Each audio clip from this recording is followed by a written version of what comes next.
Bismillahirrahmanirrahim. Assalamualaikum warahmatullahi wabarakatuh.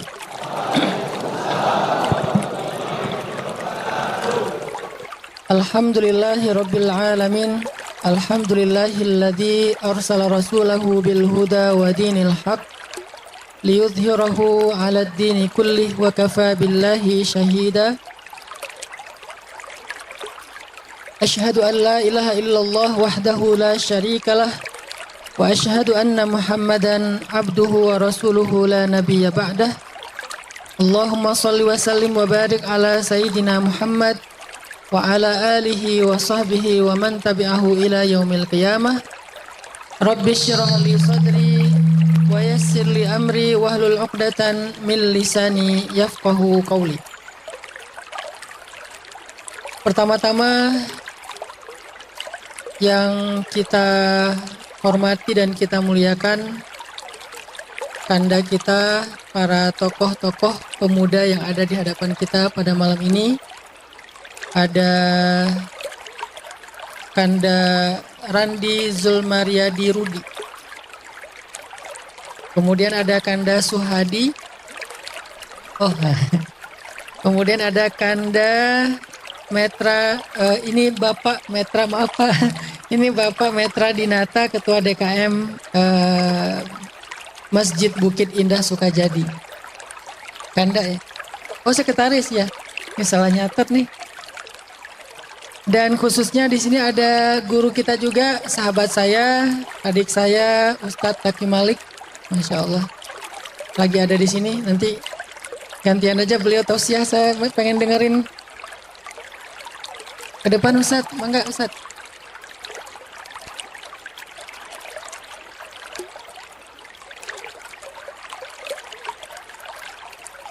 Ternyata Masya Allah beliau diam-diam tadi sengaja sholat isya di belakang. Seandainya saya tahu ada beliau, pasti tadi minta beliau yang jadi imam. Karena yang hafiz lebih utama daripada kita. Jazakumullah khair Ustadz atas kesempatannya hadir. Dan yang paling spesial adalah anak-anak muda Kota Batam dan sekitarnya, anak-anak muda yang hadir di Masjid Bukit Indah Sukajadi yang dirahmati Allah Subhanahu wa taala. Salah satu di antara kunci dan rahasia untuk selalu stabil kondisi emosional kita, karena hari ini anak muda itu dihadapkan dengan sebuah fenomena baru, yaitu fenomena mental illness. Ini mulai banyak terjadi di kalangan anak muda dengan beragam varian masalahnya. Ada yang paling ringan itu adalah stres. Kemudian stres yang dibiarkan dalam waktu yang lama nanti bisa jadi depresi. Kemudian depresi kalau tidak ditangani banyak yang mencoba untuk bunuh diri.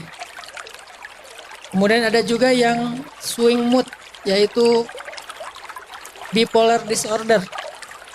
Jadi kadang dia senang banget, kadang dia sedih banget. Tiba-tiba happy, tiba-tiba marah-marah. Kalau ada masalah nggak bisa nahan diri. Kalau ada problem meluap-luap mengekspresikannya. Ini bisa bipolar. Dan yang paling mengkhawatirkan dan cukup parah juga banyak terjadi di Indonesia hari ini adalah skizofrenia. Skizo ini bukan sekedar dia pengen bunuh diri, tapi lebih parahnya lagi dia ingin menyakiti dan membunuh orang lain. Dia mulai muncul semacam wasawis, kayak bisikan di dalam benaknya, di dalam telinganya untuk menyakiti orang lain. Di antara kasus yang bahaya dari skizo ini adalah ada seorang pilot yang mengalami mental illness skizo. Kemudian ketika dia sedang bertugas membawa pesawat, muncul wasawis, muncul bisikan untuk bunuh dan membunuh orang lain, bunuh diri dan membunuh orang lain. Akhirnya dia menerjunkan pesawatnya dengan kecepatan yang luar biasa ke laut dan kemudian tidak ada satupun yang selamat. Ada lagi kasus misalnya seorang driver dari sebuah mobil rental yang ternyata karena dia beda sama kanker ya. Kanker kalau sakit kelihatan karena dia fisik. Tapi karena mental nggak kelihatan, secara umum kita ngerasa ini orang normal.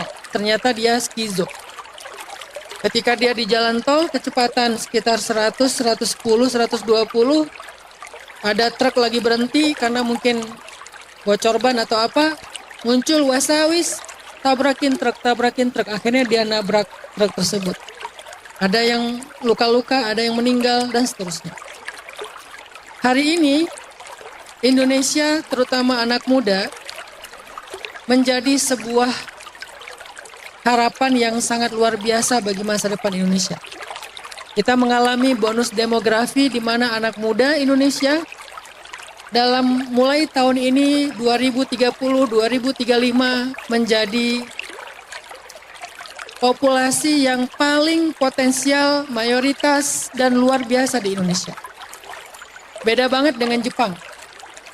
Jepang sedang mengalami fase di mana ada gap generasi antara yang tua dengan yang anak-anak. Nggak ada fase anak mudanya, jadi keputus. Orang tua, anak-anak. Dan anak-anaknya pun mengalami penurunan populasi yang luar biasa karena mereka takut punya anak. Orang Jepang takut menikah karena takut punya anak. Sehingga sekarang pemerintahnya menggalakkan warganya untuk menikah dan punya anak. Nah, artinya kita kebalikannya Jepang.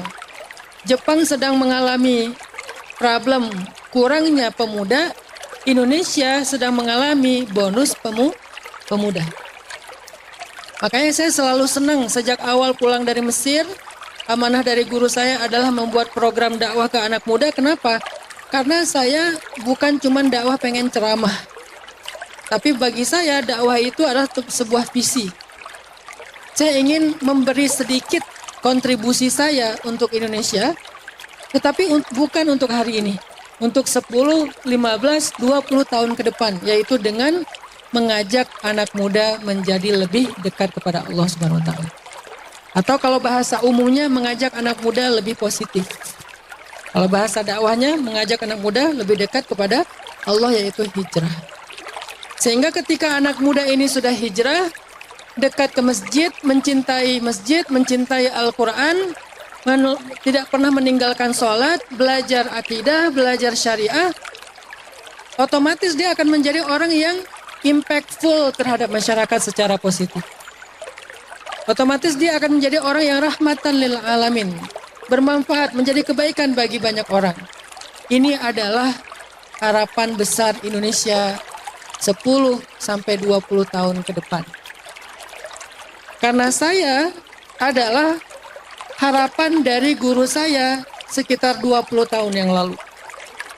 Ketika saya masih SMA, sebelum saya berangkat ke Mesir, guru saya bilang gini ke saya. Dan ke teman-teman saya seleting satu angkatan, guru saya bilang gini, Ustadz nggak melihat kalian siapa yang ranking 1 hari ini di kelas. Itu adalah nilai akademik, itu prestasi akademik, itu bagus. Tetapi bukan itu yang paling penting bagi Ustadz, kata beliau. Yang paling penting bagi Ustadz adalah melihat ranking berapa kalian dalam kehidupan kalian nanti 20 tahun dari sekarang. Ranking berapa kalian di tengah-tengah masyarakat 20 tahun dari sekarang. Saya, teman-teman saya yang sama-sama satu angkatan, kemudian kita setengah dari kelas itu berangkat belajar ke Mesir. Ada Dr. Amri Fatmi, ada Ustadz Abu Huzaifah ahli hadis, ada Ustadz Ivan ahli sastra Arab, Ustadz Amri ahli akidah dan filsafat, ada Ustadz Awalul Zikri ahli fikih dan seterusnya. Kita ini adalah produk dari harapan, pemikiran, pendidikan guru kita 20 tahun yang lalu. Kita adalah produknya. Sehingga dari situ saya membayangkan, saya harus meneruskan estafet guru saya. Saya adalah produk dari guru saya, yang alhamdulillah dengan pendidikan dari guru saya, pendidikan di Al-Azhar, dan di atas semua itu adalah karena karunia Allah. Akhirnya saya punya kesempatan berdakwah keliling Indonesia, berdakwah di sosial media, dan disambut baik oleh anak-anak muda yang luar biasa. Sekali saya posting 1 minute booster misalnya, alhamdulillah yang mendengarkan itu sekitar 500 ribu sampai 1 juta viewer atau views misalnya. Apa yang saya maksud dari kalimat ini? Maksudnya pertama, berapa banyak pahala jariah yang mengalir kepada guru saya dari satu saja 1 minute booster. Satu saja. Kayak tadi sore lagi di tempat penginapan, daripada saya nganggur di kamar, nggak bawa istri, sendiri jomblo. Ya udah saya bikin konten, speaking of my mind. Jadi ngomongin apa yang ada di pikiran saya. Kepikiran tentang masalah man aslaha ma bainahu wa bainallah aslahallah ma bainahu wa bainan nas. Siapa yang memperbaiki apa yang ada di antara dia dengan Allah, Allah perbaiki antara dia dengan manusia. Saya sampaikan, ngedit sedikit, kasih back sound, tayang. Sekarang mungkin sekitar 200 ribu yang mendengar. Dari 200 ribu, 500 ribu, 1 juta orang yang mendengar itu, berapa yang mendapatkan hidayah? Maka berapa pahala yang mengalir kepada guru saya yang telah mengajarkan ilmu itu kepada saya. Sehingga saya ngerasa, wah nggak boleh terputus nih pahala guru saya. Dan saya pun ingin mendapatkan kebaikan yang sama seperti guru saya dengan berbagi kebaikan. Sehingga ketika kebaikan ini disebar, insya Allah juga mengalir kepada saya. Estafetnya begitu. Dari zaman Nabi, zaman sahabat, zaman para ulama, sampai kepada kita, ada estafetnya dan terus mengalir sesuai dengan peran masing-masing. Saya adalah produk dari guru saya, pemikiran dan pendidikan guru saya 20 tahun yang lalu. Yang kemudian hasil dari produk itu masuknya ke dakwah anak muda. Ada yang masuknya ke dakwah akademik, ada yang masuknya ke dunia profesional. Di antara teman seangkatan saya ada yang dokter spesialis, ada yang profesor di bidang filsafat, macam-macam lah. Mereka ngambil jalurnya sendiri-sendiri. Intinya adalah produk pemikiran guru saya itu jadi bermanfaat untuk umat, bermanfaat untuk bangsa. Dan saya ingin meneruskan estafet itu, memiliki produk 20 tahun lagi, walaupun saya tidak mendidik teman-teman secara rutin, tetapi beberapa ide dan gagasan itu bisa teman-teman aplikasikan, insya Allah kita akan melihat Indonesia 20 tahun lagi lebih dahsyat daripada sekarang. Karena anak-anak mudanya lebih hebat daripada di masa saya. Di masa sebelumnya, kalian jauh lebih dahsyat, lebih hebat, lebih inovatif, lebih kreatif, lebih open-minded. Artinya Indonesia punya peluang dan harapan yang sangat besar untuk memimpin dunia dengan peradaban yang luar biasa dari anak muda. Tapi di waktu yang sama, kita juga diberikan sebuah ujian oleh Allah Subhanahu wa taala. Diberikan sebuah tantangan dengan terbukanya era informasi ini dan kita punya gadget, di semua tangan kita punya gadget, akhirnya ada satu perilaku yang berubah. Dari zaman saya ini transisi, imigran, mengalami fase dulu main bola hujan-hujanan, fase nyari kodok, terus ngelempar temen, fase zaman ngejar layangan putus punya orang lain, kalau udah dapat jadi hak milik, nggak akan dibalikin. Dan zaman-zaman tahun 90-an yang sangat indah itu, yang kalau kita lihat di video-video TikTok tentang tahun 90-an itu rasanya kayak kangen banget pengen balik ke tahun itu. Sebelum ada gadget yang kemana-mana tuh nggak pakai sendal, bahkan kadang nggak pakai baju juga, cuma pakai celana merah itu. Yang TV di kampung cuma ada 2 rumah, yang paling kaya. Dan kalau sore jam 2:30 tuh mau nonton, itu nggak boleh masuk karena kaki kita kotor. Kata kakaknya tuh nggak boleh masuk, kaki kalian kotor. Akhirnya nonton dari jendela. Fase itu.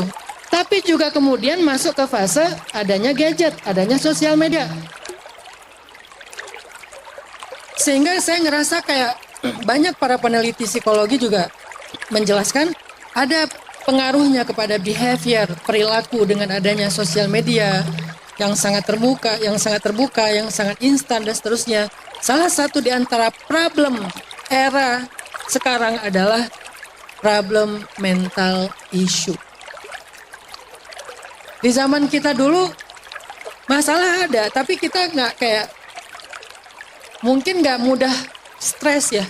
Nggak tahu nggak kenapa nggak gampang stres. Kita dulu jarang loh yang kayak stres, pengen bunuh diri, kayak gitu tuh jarang. Kenapa? Karena stres dibawa main aja udah. Banyak main, banyak manfaat jadinya. Stres jadi bawa main bola, bolanya bola plastik, yang kalau udah kempes susah lurusin lagi, dibulatin lagi, biarin aja, main aja terus sampai malam.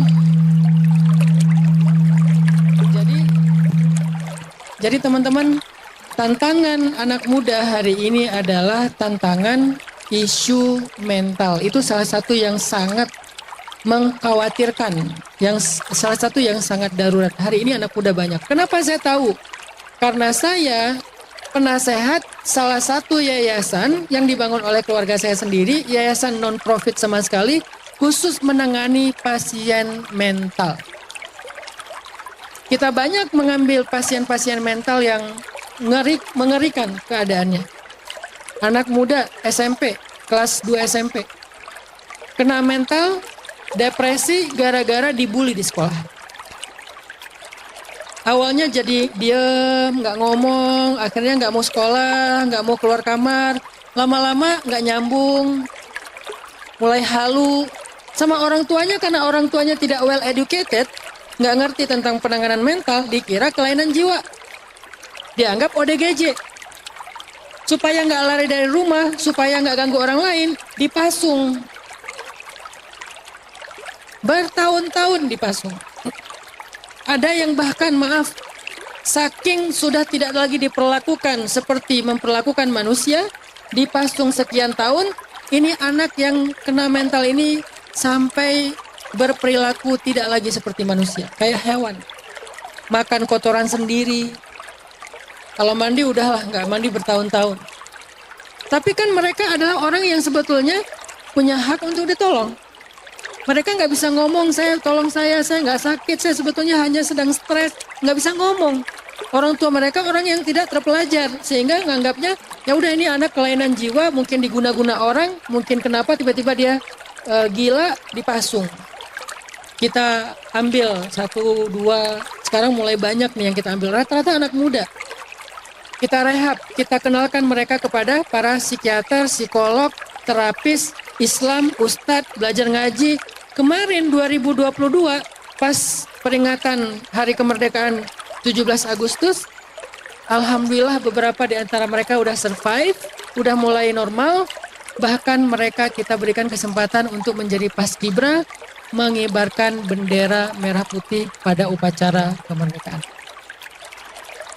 Ini adalah realitas yang ada di tengah-tengah anak muda Indonesia hari ini. Banyak. Dan ini juga menjadi sebuah hal yang harus kita sadari, harus kita sampaikan supaya muncul awareness dari kita sesama anak muda.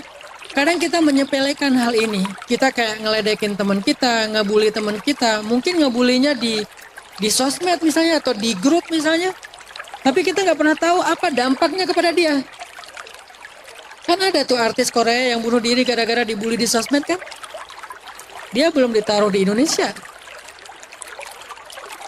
Di Indonesia lebih keren. Jadi dia belum menghadapi kekuatan powernya netizen Indonesia yang luar biasa ya. Baru menghadapi netizen Korea. Netizen Korea mah masih ya santai lah. Itu aja bunuh diri. Kebayang nggak tuh artis Korea ditaruh di Indonesia?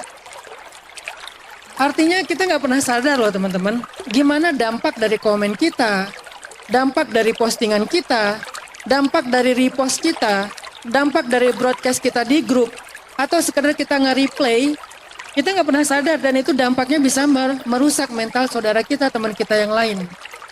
Ini juga hal yang kita perlu sadari. Dan ini jarang dibahas di tablik. Ini jarang dibahas di atas mimbar. Ini jarang dibahas di dalam majelis ilmu. Padahal ini adalah realitas. Dan salah satu di antara tugas dari para ulama, dai, majelis ilmu itu adalah islahul waqi', memperbaiki keadaan realitas. Nah, karena saya concernnya di anak muda, saya ngerti realitas ini.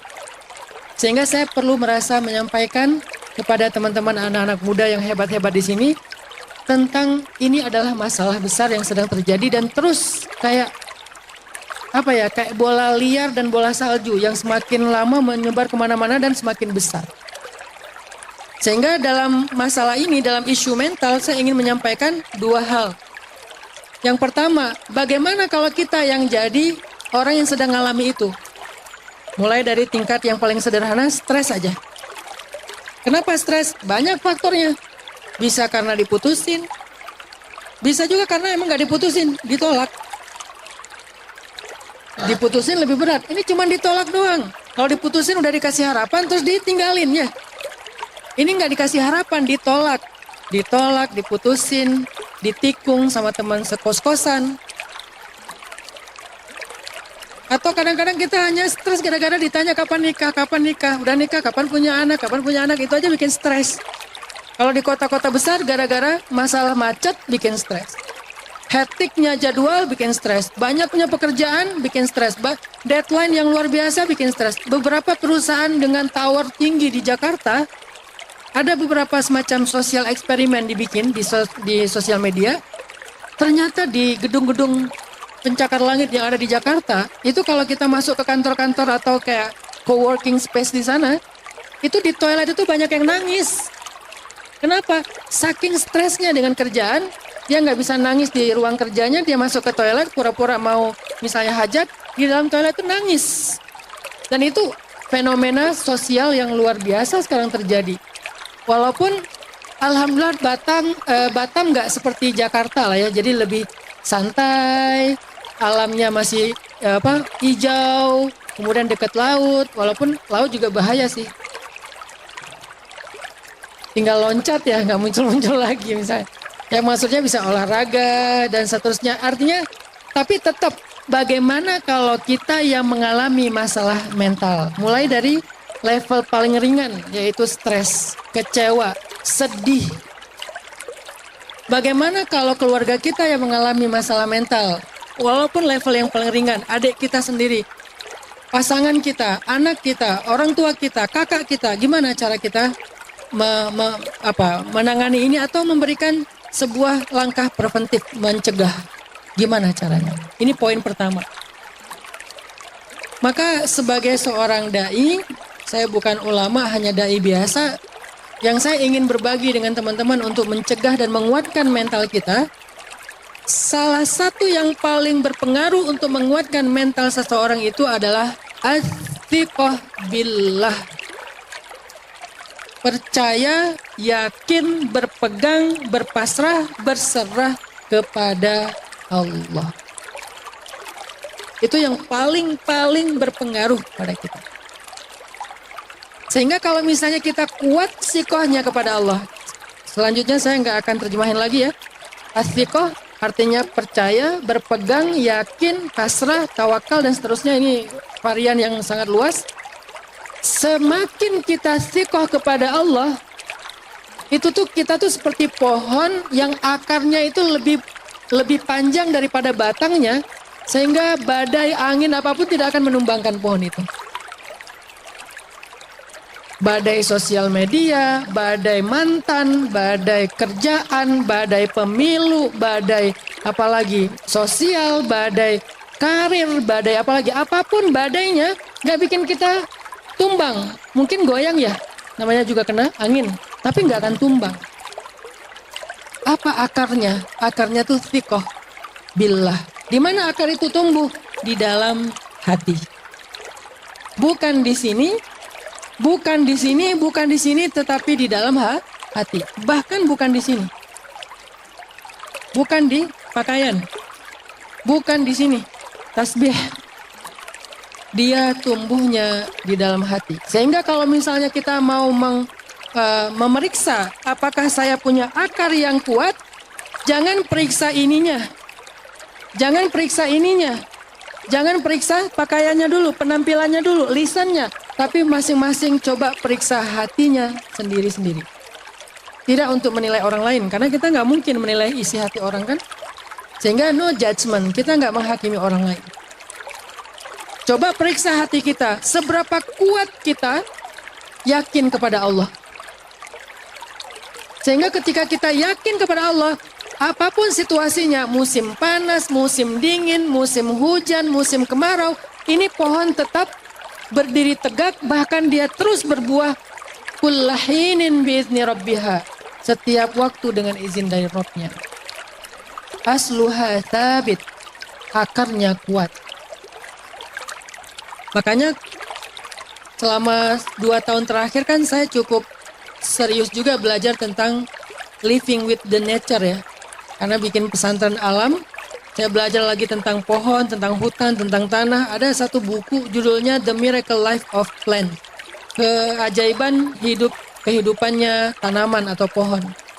Ternyata pohon itu kalau ditanam dari biji, awalnya kan biji atau benih ya, ditanam di tanah, maka pertama dia tumbuh, dia nggak tumbuh ke atas.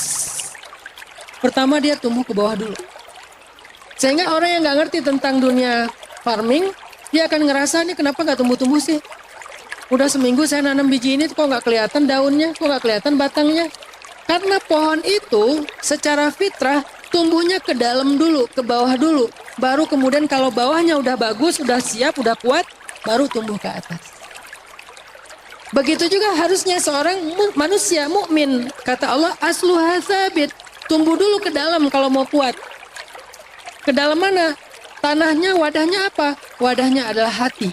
Inilah tanah untuk tumbuhnya iman. Ditumbuhkan dulu nih ke dalam. Dan biasanya akarnya lebih panjang daripada pohonnya. Jadi kalau pohonnya 1 meter, bisa jadi akarnya 3 meter. Salah satunya itu yang akar wangi itu. Kita di kawasan kita punya akar wangi, kayak semacam ilalang. Dan sekarang lagi saripati dari getahnya itu lagi mahal dipakai buat bahan utama parfum. Akar wangi itu juga berfungsi ke tanah itu menjaga tanah supaya nggak longsor, dia ngikat tanah. Akar wangi itu kalau di atasnya 1 meter, di bawahnya itu bisa 4 meter lebih. Jadi lebih panjang akarnya daripada batangnya. Allah memberikan kepada kita isyarat tentang pertumbuhan yang baik lewat tanaman, lewat semesta, lewat alam yang Allah sebut juga di surat Ibrahim. Asluha tsabit. Sehingga kalau kita mau kuat dengan berbagai macam dinamika hidup, dikasih ujian, dikasih kesenangan, dikasih ujian, dikasih kesenangan, tapi nggak roboh, nggak tumbang, kuncinya ada di seberapa kuat akar iman dan sikoh kita kepada Allah. Ini berlaku untuk semua masalah kita. Untuk semua masalah kita. Apa yang akan kita hadapi ke depan misalnya? Ustadz, saya ini lagi nyusun skripsi. Masalahnya ada apa? Masalahnya pembimbingnya galak. Killer. Udah 3 kali saya ngajuin judul, ditolak terus. Ustadz, saya sekarang lagi nyusun lagi nyusun rencana mau menikah. Masalahnya apa? Belum ada calon.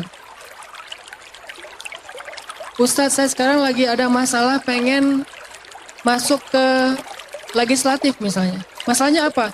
Nggak tahu jadi apa enggak, ikhtiar dulu aja. Apapun yang akan kita jalanin, Ustadz saya pengen jadi pengusaha, apalagi pengusaha. Resikonya luar biasa ya. Saya mau kerjasama sama teman saya ngemodalin, dia ngerjain. Berapa modalnya? 200 juta Ustadz. Dan itu kayaknya tabungan saya habis tuh. Ada resiko? Ada. Terus gimana cara kalau misalnya terjadi dinamika? Misalnya dinamikanya kita rugi, dinamikanya kita bermasalah, dinamikanya kita nggak jadi, atau apapun dinamika yang intinya adalah di luar harapan kita, supaya kita nggak tumbang, supaya kita tegar, supaya kita sabar, atau kalau dinamikanya justru yang kita harapkan. Jadi, atau misalnya sukses, atau misalnya skripsinya diterima, nilainya bagus, atau misalnya untungnya besar. Nggak bikin kita lupa diri, kemudian semakin jauh dari Allah dan membawa kita kepada kebinasaan sendiri. Gimana caranya biar kita tetap teguh dalam kebaikan, dalam keadaan sarra atau dalam keadaan dharra? Dalam keadaan dikasih nikmat atau dalam keadaan dikasih ujian, tetap dalam keadaan tegak, dalam keadaan sehat seperti pohon. Harus kuat akar iman dan thiqah kepada Allah. Saya teringat kisah. Jadi sebelum saya bahas kisah, kalau kita mau mengukur iman kita kuat apa enggak di dalam hati, salah satu caranya adalah coba perhatikan selama ini. Kalau kita punya masalah, nih ada masalah nih. Tiba-tiba kan masalah itu datang kan? Tiba-tiba datang masalah. Siapa yang pertama kita pikirkan?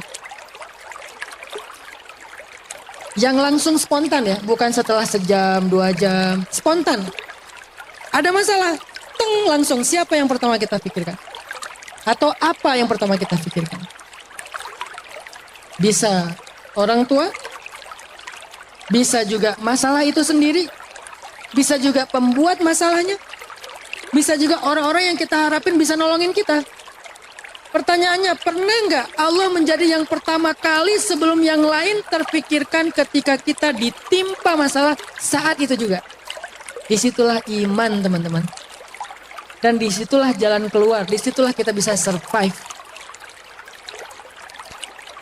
Ada masalah apa nih misalnya? Masalah kita sama teman, kita kerja sama bisnis, kita kasih dia duit 200 juta, dia yang ngejalanin, kita yang investasi, tiba-tiba dibawa kabur. Apa yang pertama kita pikirin?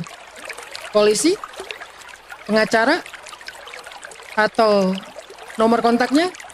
Atau gimana cara ngedatengin debt collector? Atau apapun? Apa yang pertama kita pikirin? Yang kita harapin bisa menyelesaikan masalah kita. Lalu kemudian pertanyaan kedua, apa yang paling lama kita pikirkan? Yang pertama dan yang paling lama. Yang pertama itu yang langsung spontan, terbersit dalam pikiran kita dan masuk ke hati kita, siapa atau apa. Kemudian yang paling konsisten kita pikirkan, apa atau siapa. Rasa-rasanya kita belum menjawab Allah. Kenyataannya selama ini enggak Allah. Allah bukan yang pertama kita pikirkan ketika kita dihantam masalah. Allah juga bukan yang setiap hari kita pikirkan yang paling banyak ketika kita sedang dalam masalah. Yang paling banyak kita pikirkan adalah masalah itu sendiri. Kita berharap dengan memikirkan masalah itu akan ada jalan keluar. Akan ada solusi. Yang paling lama dan paling banyak kita pikirkan adalah orang yang membuat masalah itu sendiri. Yang paling lama dan paling banyak kita pikirkan adalah orang yang kita harapkan bisa membantu kita untuk menyelesaikan masalah itu sendiri. Tapi kita lupa kepada Allah. Itulah belajar menumbuhkan akar iman. Ada cerita. Ada seorang ulama di Mesir mengajarkan ilmu akidah kayak gini di dalam sebuah masjid. Kemudian besoknya beliau kembali ke kampungnya naik pesawat kayak saya sekarang tinggal di Bandung ke Batam, terbang ke Bandung misalnya. Di bandara besoknya ketika mau boarding, tiba-tiba ketemu seorang laki-laki megang tangan beliau, "Ya Syekh, Assalamualaikum," kata beliau. "Apakah Anda yang mengajar di masjid kemarin?" "Oh ya, benar. Saya hadir Syekh, terima kasih. Tapi saya punya sebuah cerita, boleh sambil nunggu boarding saya bercerita sedikit?" "Oh ya boleh," kata Syekh ini. "Apa ceritanya?" "Syekh, udah 1 tahun ini saya punya masalah." Mirip cerita seperti poin saya sampaikan tadi. "Udah 1 tahun ini saya punya masalah. Saya menitipkan harta saya kepada seorang sahabat untuk dipakai berbisnis, lalu bagi hasil, tapi orangnya kabur. Nomor handphonenya ganti, nggak aktif lagi. Nggak bisa dicari kemana-mana. Saya cari ke teman-temannya nggak ada yang tahu. Saya merasa sangat kecewa, marah, sedih, terpukul karena saya merasa dikhianati. Selama 1 tahun ini saya stres. Selama 1 tahun ini saya selalu mikirin dia. Setiap pagi saya mikirin dia, siang saya mikirin dia, malam saya mikirin dia, nggak bisa tidur mikirin dia. Kenapa dia tega sama saya? Kapan dia berubah? Kapan dia mau menghubungi saya? Kapan dia akan membalikan uang saya? Kapan dia kasihan sama saya? Dia selama 1 tahun. Saya berharap dengan pikiran itu saya dapat solusi. Selama 1 tahun saya cuma mikirin uang saya ada di dia. Saya dikhianati, masalah selama 1 tahun. Sehingga saya merasa sangat terbeban dan nggak enak gitu, nggak tenang. Tapi kemarin nggak sengaja saya dengar taklim dari Syekh di dalam masjid. Salah satu poin yang saya highlight, Syekh mengatakan, keluarkanlah makhluk dari hati kita, masukkan Allah ke dalam hati kita, maka sejak saat itulah kita akan mendapatkan segala jalan keluar dalam hidup kita. Saya langsung sadar, ya Allah, saya salah. Sehingga keluar masjid, saya berdoa, ya Allah, maafkanlah kesalahan saya. Selama setahun ini saya mikirin orang lain, saya mikirin pembuat masalah, saya mikirin masalah saya mikirin harta saya, tapi saya nggak pernah sekalipun memikirkan Engkau. Saya lupa kepadamu, ya Allah.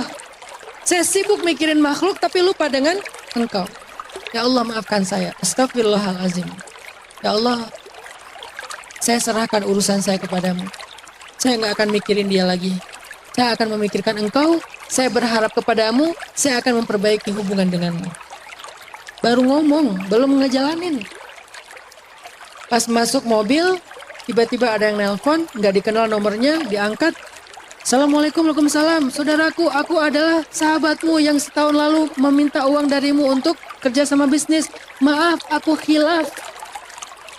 Aku nggak amanah. Aku sekarang sudah menjual aset-asetku dan aku akan mengembalikan hartamu dan berikut hadiah untuk kamu. Minta nomor rekening kamu, di mana aku bisa bertemu dengan kamu. Syekh, siang ini saya naik pesawat ketemu Anda karena saya pengen ketemu dia. Dia tunjukin alamatnya, saya akan ke sana dan ketemu dia. Dan setelah itu dia juga keep kontak sama Syekhnya. Dia kasih tahu, alhamdulillah Syekh, dia sudah mengembalikan semua uang saya dan memberikan saya hadiah.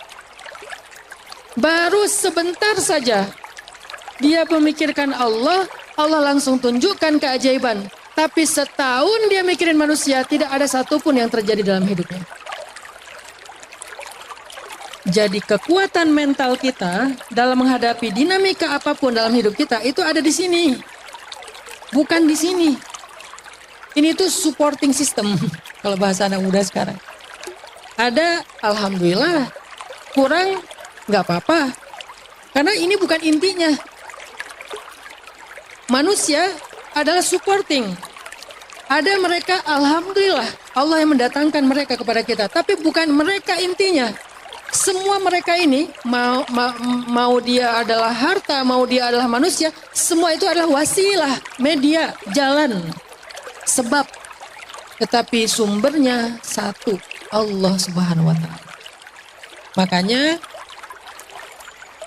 kalau kita dapat kiriman paket hadiah yang spesial misalnya, dititipkan ke seorang kurir, bukan COD, hadiah, kita nggak perlu bayar. Misalnya senangnya apa? Saya misalnya senangnya kuda nih, senang main kuda. Tiba-tiba ada yang ngasih saya kuda dengan spek kuda paling ideal. Ada garis putihnya di sini sedikit.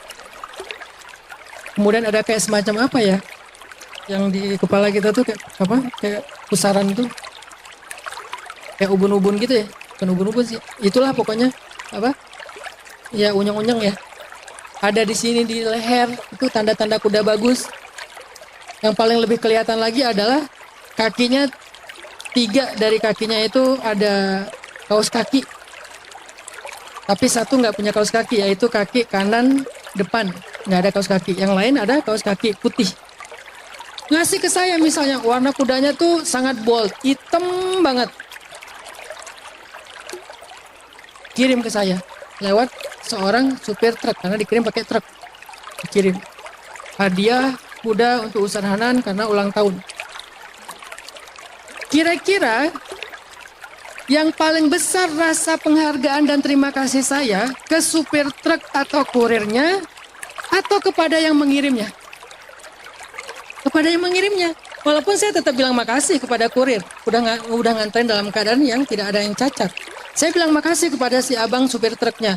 Tapi saya nggak akan selesai mengucapkan terima kasih berkali-kali dengan pakai segala emotikon dikeluarin. Saya telepon langsung terima kasih yang banyak kepada yang mengirim. Begitulah kita dalam hidup. Yang bisa ngasih kita solusi itu Allah. Tapi solusinya bisa Allah kasih langsung, bisa Allah titipkan lewat siapapun. Kenapa Allah titipkan? Kenapa nggak langsung aja? Karena dengan Allah titipkan, Allah ingin sekaligus memberi kita solusi plus menjalinkan kita silaturahim dengan seorang muslim. Allah bisa aja langsung kasih, tiba-tiba rekening kita nambah. Entah dari mana. Bisa, mudah buat Allah. Tapi bisa juga Allah ngasih lewat seseorang yang kemudian jadi saudara baru kita.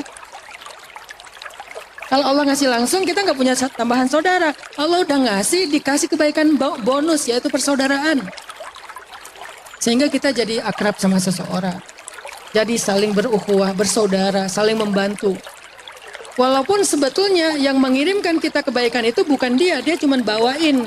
Yang mengirimkan adalah Allah. Disitulah kita belajar yakin, belajar thiqah, belajar iman kepada Allah, teman-teman. Dan itu modal banget untuk supaya memiliki kekuatan mental seperti pohon yang teguh dalam dinamika apapun. Jadi coba kita belajar sekarang, yang pertama tadi kan Allah. Ada masalah langsung Allah dulu. Sebelum masalah, sebelum pembuat masalah, sebelum yang orang kita harapkan bisa ngasih solusi terhadap masalah. Sebelum Allah. Kehilangan sesuatu, Allah. Kecewa, Allah. Sakit hati, Allah. Sedih, Allah. Pertama yang terbersit secara spontan harusnya Allah di dalam pikiran dan hati kita. Baru di situ kita punya akal. Dan la tahzan setelahnya. Gak usah khawatir. Biar Allah yang beresin setelahnya. Aman banget hidup kalau udah kayak gitu. Aman. Saya jamin. Saya yakin. Saya juga lagi belajar mempraktekannya sejak dulu. Setiap saya ceramah kayak gini, saya sama seperti lagi belajar juga. Lagi mendengarkan nasihat untuk diri saya sendiri. Saya percaya banget itu, dan itu ngaruh banget. Dimarahin istri, Allah. Jangan istri dulu yang diingat. Ngirim WA, istri lagi ngambek. Ngirim WA, contreng 2 tapi nggak dirit, masih abu. Mungkin dia lagi sibuk masak. Siang, belum dirit juga. Online berkali-kali. Lasin lagi ya. Tapi WA kita nggak dibaca. Sedih, ngerasa nggak dianggap penting. Mulai ada rasa kecewanya. Allah, jangan dia dulu yang diingetin.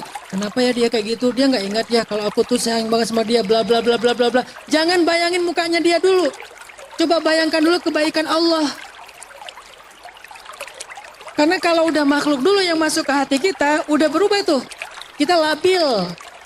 Makhluk kalau udah masuk ke hati kita, benda, dunia kalau udah masuk ke hati kita, itu kita tuh kayak pohon, gede, tapi nggak punya akar. Ujetustat min fauqiha, maka akan tercabut dari dalam bawah-bawahnya semuanya. Pohon makin gede, nggak punya akar, makin kalau jatuh, kecabut lebih banyak. Kalau pohon kecil nggak punya akar masih mending, ini udah paling gede artinya masalahnya banyak, beban hidup banyak, tapi nggak punya akar iman. Karena yang ada di hatinya bukan Allah, yang ada di hatinya adalah makhluk, yang ada di hatinya adalah dunia. Makin jatuh tuh pohon. Itulah kita hari ini dengan beban hidup yang mungkin nambah, semakin bertambah usia kan nambah beban hidup. Kita harus mengurus keluarga, harus mengurus orang lain dan seterusnya. Nambah beban hidup kita. Aktif di organisasi, ngurus orang banyak. Di rumah, ngurus keluarga. Udah menikah, ngurus pasangan. Gak lama kemudian ngurus anak-anak. Anak-anak semakin tumbuh, nambah lagi bebannya. Sekolah dan seterusnya. Makin besar batangnya, beban hidupnya, kalau nggak semakin kuat akarnya, itu tumbang langsung. Karena nggak ada angin juga tumbang sendiri. Karena udah semakin berat, semakin besar bebannya. Sehingga akarnya tuh harus lebih dalam lagi tuh. Gimana cara kita menumbuhkan akar itu, Ustaz? Kayak gini nih dalam majelis ilmu. Cari majelis ilmu tentang iman.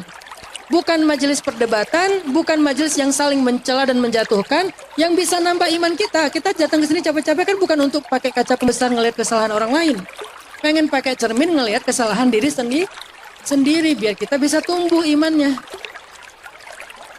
Sehingga kuat di dalam hati kita. Oh, Allah. Nanti setelah Allah, yakin sama Allah, berserah sama Allah, baru istri. Itu ringan. Hadapilah cemberut istri dengan iman. Quote of the day. hadapilah kalimat yang sangat kejam, yaitu kita jadi temenan aja, kita jadi adik kakak aja dengan iman. Itu kalimat kejam banget ya. Jadi adik kakak, mending kita jadi musuh deh gitu. Karena kalau adik kakak teman akrab tapi nggak jelas statusnya. Kalau musuh kan jelas jauh, nggak baperan. Artinya hadapilah masalah itu dengan iman. Jangan mikirin orangnya, jangan mikirin masalahnya. Udah aja iman sama Allah. Apapun lah pokoknya. Ini general, berlaku untuk apapun. Nggak ada spesifikasi khusus, nggak. Ini sangat general. Karena iman adalah akar dalam kehidupan seorang mukmin. Mau masalahnya masalah finansial, masalah karir, masalah keluarga, masalah sosial, masalah pribadi, masalah keluarga, masalah masyarakat, masalah negara, bangsa, iman. Saya teringat kisah di zaman Umar bin Khattab sebagai Amirul Mukminin. Waktu itu salah satu provinsi Islam itu adalah Mesir. Jadi Mesir belum jadi negara, masih provinsi. Gubernur Mesir waktu itu adalah Amr bin As. Suatu ketika Mesir diuji dengan musim kemarau panjang. Saking panjangnya kemarau di Mesir sampai sungai Nil itu kering. Belum pernah terjadi sungai Nil itu kering kecuali pada saat itu. Sungai Nil yang membelah 3 negara, yang panjangnya luar biasa, yang lebar, yang dalam, tiba-tiba kering di kawasan Mesir saking kemaraunya. Lalu ladang-ladang gandum dan jagungnya penduduk Mesir gagal panen. Kelaparan di mana-mana, kriminalitas mulai naik, kesenjangan terjadi, keamanan terganggu. Keadaan negara gunjang-ganjing dan seterusnya. Wah, pokoknya mengerikan keadaan Mesir waktu itu selama beberapa tahun. Sampai kemudian orang-orang Mesir protes kepada Amr bin As. Ini apa solusi ini? Gimana nih caranya? Kami kelaparan, anak-anak kami kurang gizi dan seterusnya. Maka Amr bin As mengirim surat meminta pertolongan kepada Amirul Mukminin Umar bin Khattab di Madinah. Ya Amirul Mukminin, Mesir sedang dilanda dengan kemarau panjang. Sungai Nil kami hampir kering dan ladang-ladang kami sudah gagal panen dan seterusnya. Kelaparan terjadi di mana-mana, penyakit mulai banyak. Tolonglah kami wahai Amirul Mukminin, beri kami solusi sebagai presiden. Kemudian Umar bin Khattab membalas surat Amr bin As dengan satu kalimat, lalu dilipat, digulung, diberikan kepada utusan. Umar mengatakan kepada utusan itu, jangan pernah engkau membuka surat ini kecuali sampai kepada Amr bin As. Setelah surat ini sampai kepada Amr bin As, minta kepada Amr bin As untuk membacakan surat ini di depan penduduk Mesir. Dibawalah surat Amirul Mukminin Umar bin Khattab kepada Amr bin As.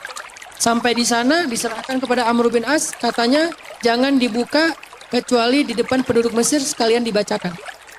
Akhirnya dikumpulkanlah penduduk Mesir, dikumpulkanlah para pejabat, para tokoh-tokoh, kalau bahasa sekarang live di sosmed, semuanya bisa nonton.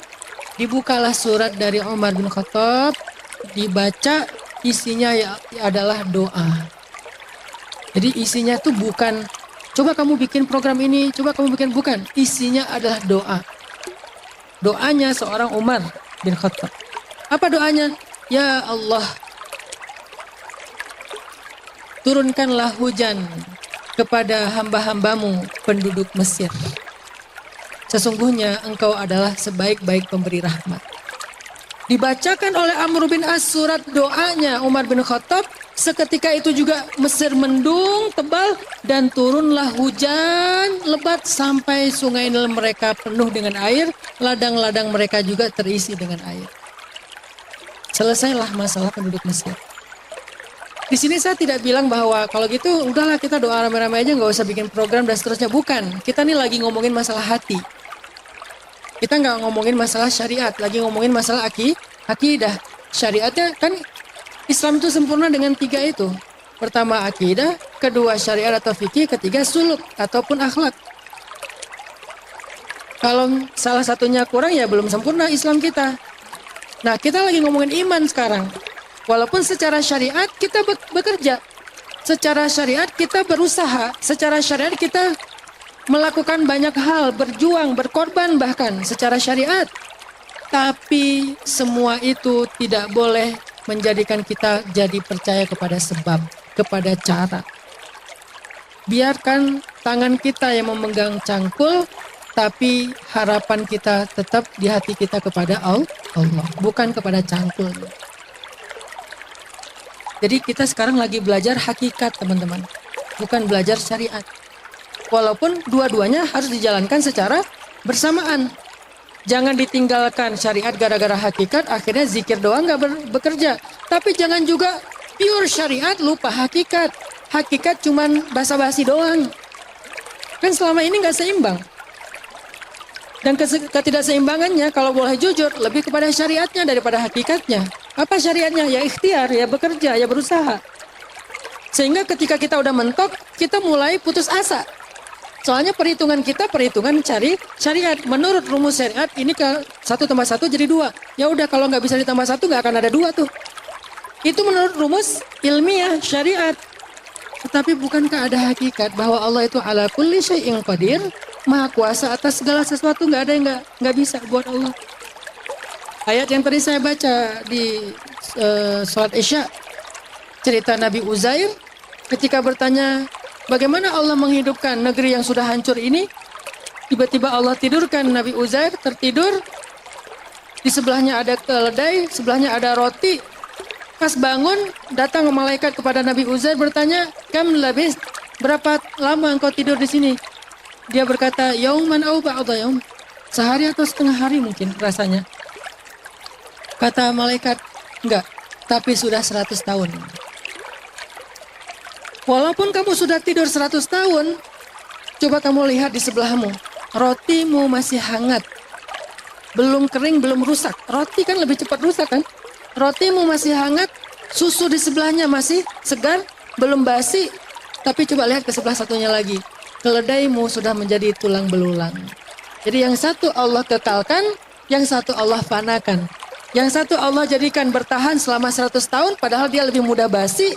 Yang satu lagi yang harusnya butuh beberapa hari untuk mati atau beberapa minggu, tapi udah jadi tulang belulang. Kesimpulan dari akhir ayat yang panjang itu adalah, aku jadi ngerti bahwa Allah ala kulli syai'in qadir. Jadi Nabi Uzair lagi ditarbiyah oleh Allah, tarbiyah hakikat. Belajar yakin. Walaupun syariatnya tetap bertani, tetap nyangkul, tetap nanam, tetap berikhtiar, tetap berdagang, tetap ini dan itu. Tetap, cuman di dalam hati, dia nggak perlu dilibatkan hati ke dalam syariat. Hati itu harus dengan hakikatnya, yakin. Syariat itu bagiannya tangan, bagiannya organ, bagiannya indera, itulah syariat. Tapi hati, bagiannya hakikat. Jadi jangan libatkan hati kepada syariat sehingga kita gampang putus asa, berkeluh kesah, galau, depresi. Kayaknya nggak mungkin lagi nih. Kenapa nggak optimis? Sebagai jomblo fisabilillah, belajar dari siapa? Julaibib. Belajar dari Ali bin Abi Thalib. Dua-duanya mereka adalah teladan optimisme. Walaupun awalnya Julaibib sempat ngerasa kayak, ya udahlah nggak apa-apa, mungkin nanti nikahnya di surga aja. Sehingga dia aja di mihrab. Datang Rasulullah, "Malham ya Julaibib." "Kamu kenapa Julaibib?" "Ya Rasulullah, nggak ada yang mau nikah sama saya. Jangankan wanita merdeka, budak juga nggak mau nikah sama saya." Saking Julaibib tidak menarik buat perempuan di Madinah. "Tapi nggak apa-apa lah ya Rasul. Kira-kira di surga saya bisa nggak punya pasangan ya Rasul?" Berharapnya di akhirat. Kata Nabi, "Ya Julaibib, kenapa engkau bersedih? Datanglah ke fulan, insya Allah Allah akan menikahkanmu dengan seorang perempuan yang menjadi kekasihmu, permaisurimu, bidadarimu di dunia sampai di surga." "Ya Rasulullah, itu kan anak kepala suku, perempuan yang sangat cantik, perempuan yang berpendidikan tinggi, orang yang kaya raya, mana mungkin mau sama saya?" "Berangkatlah wahai Julaibib, bismillah." Karena yang ngomong Nabi, dan Nabi itu tidak bicara kecuali wahyu dari Allah, Julaibib percaya. Maka yang paling penting adalah percaya. Kalau kita percaya, nggak akan mudah tumbang, apapun kondisinya. Percaya, karena yang ngomong Rasul, bukan orang biasa. Bukan aplikasi apa gitu. Jadi yang ngomong Nabi berangkat, ternyata benar. Walaupun orang tuanya kayak ngerasa agak-agak gimana gitu mau menikahkan putrinya dengan Julaibib, yang ajaib adalah justru putrinya sendiri yang mau. Ayahnya pas tahu mau ngelamar anaknya, ayahnya kayak lagi nyari-nyari alasan, gimana ya cara nolaknya ya, nggak enak nih. Ibunya juga gitu, tapi anaknya bilang, ya abata, wahai ayah dan ibu, kenapa? Kenapa ayah ibu kok berdebat? Ini ada Julaibib, kamu kenal, dia mau melamar kamu. Diutus sama Rasulullah yang menyuruh untuk dia melamar kamu. Wahai ayah, kenapa ayah masih mempertanyakan keputusan Allah dan Rasulnya? Terus gimana? Terima Julaibib, walaupun Julaibib. Kamu serius? Banget. Akhirnya singkat cerita menikahlah Julaibib yang menurut banyak orang tidak menarik dengan seorang perempuan terbaik di Madinah. Dan hari kedua setelah menikah, Julaibib berangkat membela negaranya, membela nabinya, berangkat berjihad bersama Rasulullah dan mendapatkan kebaikan syahid. Maka istrinya ini tidak lagi menikah seumur hidupnya, menunggu Julaibib di surga. Padahal baru sehari. Ditungguin sampai di surga. Kenapa? Inilah yang terbaik di sisi Allah. Makanya kalau percaya Allah ala kulli syai'in qadir, balimal ya'as. Kenapa berputus asa? La tahzan. Balik lagi ke sini. Ada orang yang ngerasa kayak dijahatin seseorang dengan kejahatan yang kayak di atas rata-rata. Karena dulu ada cerita seorang perempuan dizolimi suaminya. Pokoknya dia setiap hari cuma dapat keburukan dari suaminya. KDRT, kemudian penghinaan, dibukain aib, nggak dikasih nafkah. Pokoknya habis-habisan lah nih perempuan dizolimi oleh suaminya. Dia ngadu kepada ayahnya, nggak bisa bantu. Ngadu kepada mertuanya, nggak bisa bantu. Ngadu kepada temennya, nggak bisa bantu. Apalagi suaminya ini seseorang yang ditakuti oleh banyak orang. Kayak orang ya jagoan gitulah, kayak preman gitu. Atau mungkin dia punya jabatan atau apalah. Pokoknya ditakuti. Sehingga nggak ada yang bisa bantu dia. Perempuan ini terzolimi sendiri di rumahnya. Oleh orang yang menikahinya, suaminya sendiri. Sampai kemudian suatu saat ada kesempatan dia berangkat umroh bersama dengan orang tuanya. Berangkat umroh, suaminya masih di rumah. Umroh pertama, ketika dia melaksanakan tawaf di depan pintu Ka'bah, dia adukan semua masalah dan keluh kesah dia kepada Allah, yang selama ini dia adukan kepada makhluk. Bertahun-tahun dia adukan masalahnya kepada makhluk, tidak ada yang berubah dalam keadaannya. Tapi begitu dia umroh, di depan multazam, pintu Ka'bah, dia adukan semua masalahnya sambil menangis. Ya Allah, dia memanggil Allah. Dan ini kata yang paling ajaib yang ada di antara semua langit dan bumi. Allah. Lafzul jalalah, kalimat yang paling mulia. Allah. Amman yujibul muttarra idza da'ah. Muttar. Apa arti muttar? Orang yang sudah nggak punya lagi harapan kecuali kepada Allah. Orang yang udah mentok, orang yang udah benar-benar berat, susahnya sesusah-susah mungkin. Itu muttar. Amma yujibul muttar idza da'ah. Siapa yang bisa menjawab orang yang paling susah ketika dia meminta, berdoa, memanggil? Wa yukshifu su' dan akan menghilangkan keburukan? Allah. Sehingga dia memanggil Allah. Dia nangis depan Ka'bah, dia ceritakan masalahnya kepada Allah. Begitu dia pulang umroh, dia datang ke rumah dalam keadaan ketakutan. Karena udah 10 hari hidupnya nyaman, karena harus menghadapi realitas lagi dengan suaminya. Dia buka pintu rumah, cari suaminya nggak ada, dia masuk ke kamar. Dia lihat di dalam kamar suaminya sedang sujud di atas sajadah. Sajadah yang dia berikan hadiah saat menikah dulu dan tidak pernah digelar sekalipun sampai hari ini, sekarang digelar. Mungkin sebagian ada yang berpikir dia masuk ke kamar melihat suaminya udah mati. Enggak kayak gitu solusinya. Suaminya nggak mati, suaminya sadar. Suaminya untuk pertama kalinya sujud di atas sajadah, menangis, sholat sunnah. Setelah selesai itu dia bangkit dari sujudnya, selesai salam, melihat istrinya udah pulang, dia peluk, dia minta maaf luar biasa, sehabis-habisnya dia sampaikan rasa bersalahnya. Sejak saat itu mereka mendapatkan kehidupan yang jauh berubah lebih baik. Siapa yang bisa menolong kita ketika kita dalam keadaan mudhar selain Allah Subhanahu wa taala? Yang dibutuhin itu adalah as-thiqah. Karena kalau kita udah thiqah kepada Allah, Allah seperti prasangka hambanya kepadanya. Kalau kita berprasangka Allah nolongin kita, Allah pasti nolongin kita. Ada satu lagi cerita nih. Jadi ngaji akidah ke saya itu banyak storytellingnya. Bukan banyak teori karena saya sendiri ngerasa kalau teori berat. Di kampus aja kalau teori. Atau kalau mau dapat teori akidah, belajar tentang misalnya Aqaid Khamsin, belajar tentang nama-nama Allah, Asmaul Husna, belajar tentang rububiyah, uluhiyah, asma sifat, tetapi tidak dipisah-pisah, disatuin. Belajarnya nanti di Tarbiyah Pemuda Hijrah. Kalau di tempat umum ngajinya tentang storytelling yang menambah iman. Ada kisah husnuzon kepada Allah. Jadi ceritanya kata Nabi, nanti di hari kiamat ada 4 orang yang dikeluarkan dari api neraka. Karena dosanya banyak, dia disiksa, setelah sekian lama disiksa, dia disidang lagi. Dikeluarkan 4 orang ini dari api neraka, dihadapkan kepada Allah. Setelah disidang ternyata dosanya belum habis, saking banyaknya nih dosa orang. Sehingga kata Allah, kembalikan dia ke neraka, 4-empatnya.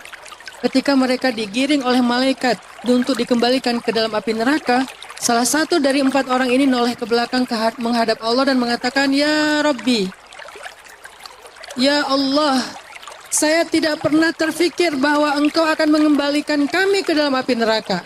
Saya berpikir Engkau telah mengampuni kami dan akan memasukkan kami ke surga. Saya nggak pernah terfikir Engkau akan memasukkan kami kembali ke dalam api neraka." Allah langsung berfirman kepada malaikat, "Wahai malaikat, sesungguhnya benarlah prasangka hambaku, masukkanlah dia dan beserta 3 orang temannya, 4-empatnya ke dalam surga." Sekali saja berbaik sangka kepada Allah. Ada lagi kisah di zaman Nabi Musa. Karena Nabi Musa adalah kalimullah, bisa berdialog dengan Allah. Nabi Musa pernah nanya kepada Allah, "Hai Rabbi, wahai Allah, siapakah di antara umatku yang derajatnya paling rendah? Siapakah di antara umatku yang derajatnya paling rendah?" Artinya yang paling terakhir masuk surga, yang paling lama di neraka, yang paling susah nanti di akhirat. Siapa di antara umatku? Allah menjawab, "Fulan, laki-laki, buta, tua, dan dia paling sering telat datang ke tempat ibadah. Sesekali datang telat, seringnya nggak datang." Itu mirip dengan beberapa orang yang sholat setahun cuman pas Idul Fitri. Telat lagi. Kenapa telat? Oh, baru khutbah, ntar aja habis khutbah. Dia pikir sholat Idul Fitri kayak sholat Jumat, khutbah dulu baru sholat. Padahal sholat Idul Fitri, sholat dulu baru khutbah. Begitu dia datang menjelang akhir khutbah, orang-orang pada bubar. "Loh, kok nggak sholat nih?" Ada teman saya yang kayak gitu. Karena dia pikir kayak sholat Jumat, saking nggak pernah ke masjid, nggak tahu tutorial sholat Idul Fitri. Akhirnya kata Allah, ini orang yang paling rendah di antara umatmu yang tua, buta, dan paling jarang ke masjid atau paling telat kalau ke masjid. Walaupun namanya bukan masjid kalau dulu. Ma'bad, tempat ibadah. Maka Nabi Musa memeriksa di antara umatnya, siapa yang paling telat hari ini? Fulan, oke. Orang tua, buta, kayaknya ini nih. Besok nggak hadir, lusa dicari, wah setelah sekian lama, wah datang lagi dia, tapi telat. Datang tapi telat. Jarang-jarang datang, telat lagi. Setelah sekian lama diperhatikan, tiba-tiba dapat kabar dia meninggal dunia. Ketika dia meninggal dunia, Nabi Musa penasaran. Tanya lagi kepada Allah, "Hai Rabbi, bagaimana keadaan dia sekarang di akhirat? Dia udah meninggal dunia. Bagaimana dia dikubur? Apakah dia disiksa? Apakah dia hina? Apakah dia dan seterusnya?" Kata Allah, "Wahai Musa, sesungguhnya dia sekarang sedang berjalan-jalan di antara taman-taman surga." Nabi Musa heran, "Ya Rabbi, apa kebaikan dia? Bagaimana mungkin dia mendahului kami ke surga? Kami aja masih di dunia, dia udah masuk surga duluan, padahal dia yang paling rendah di antara kami." Allah menceritakan sebuah kisah yang luar biasa. Wahai Musa, suatu hari laki-laki itu sedang berjalan dibantu sama seseorang temannya. Kemudian sambil berjalan, tibalah mereka di sebuah tempat tanah lapang, taman yang sangat luas. Dia nanya kepada temannya, "Kita lagi di mana sekarang?"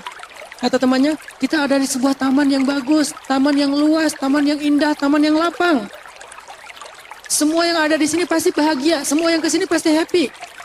Karena dia diajak jalan-jalan ke situ supaya bahagia, orang buta. "Kita lagi di mana sekarang? Kita lagi ada di sebuah taman. Kamu pasti happy di sini, pasti kamu akan nyaman di sini." Dia mengatakan, "Enggak. Sesungguhnya yang paling luas itu adalah rahmat Allah." Dia katakan itu dengan hatinya, dengan yakin, dengan husnuzon. Allah lah yang paling luas rahmatnya. Enggak ada yang lebih baik daripada rahmat Allah yang luas. Bukan taman ini. "Wahai Musa," kata Allah, "sesungguhnya hambaku berprasangka baik kepadaku. Dan sesungguhnya rahmatku mendahului marahku. Sehingga aku masukkanlah dia dengan prasangka baik itu ke dalam surga." Sekali saja berbaik sangka sama Allah. Iman namanya. Sehingga ketika kita punya masalah dalam hidup, kenapa kita nggak mikirin Allah dulu yang pertama terbersit, lalu kita persangkakan yang terbaik tentang Allah. Walaupun Allah lebih baik dari persangkaan kita, udah pasti itu. Tapi minimal kita punya persangkaan yang baik. Pertama yang terbersit adalah Allah, bukan makhluk, bukan masalah, bukan pembuat masalah, bukan yang mencari solusi.